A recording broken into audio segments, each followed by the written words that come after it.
Hi friends అందరికీ ఈరోజు మా ఇంట్లో భోజనం అండి మధ్యాహ్నం. ఇక్కడ వచ్చేసి వైట్ రైస్ చేశాను అనమాట. ఇక్కడ వచ్చేసి పప్పు అండి, మెంతకూర పప్పు చాలా బాగుంటుంది. ఇలా ఇక్కడ వచ్చేసి చూడండి జొన్న రొట్టె అనమాట. జొన్న రొట్టె కూడా చేశాను, ఎందుకంటే చలికి అన్నం అస్సలు తినబుద్ధి కావట్లేదు. తర్వాత వచ్చేసి ఇంకా ఏదో నోరంతా చేదుగా ఉందండి, రైస్ అస్సలు తినబుద్ధి కాల. అందుకోసం ఇలా రొట్టె కూడా చేశాను.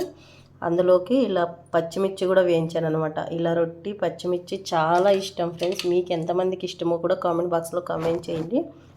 ఇలా రొట్టెలోకి ఇలా వేసుకొని తింటూ ఉండ్రి. అప్పుడు పెద్దవాళ్ళు వచ్చేసి ఎర్రగడ్డను రొట్టి ఇట్లా పచ్చిమిర్చి వేయించుకొని తినేయడం అనమాట. అంతే, కూరలు ఏం లేకపోయినా కూడా ఇలా తింటూ ఉండ్రి.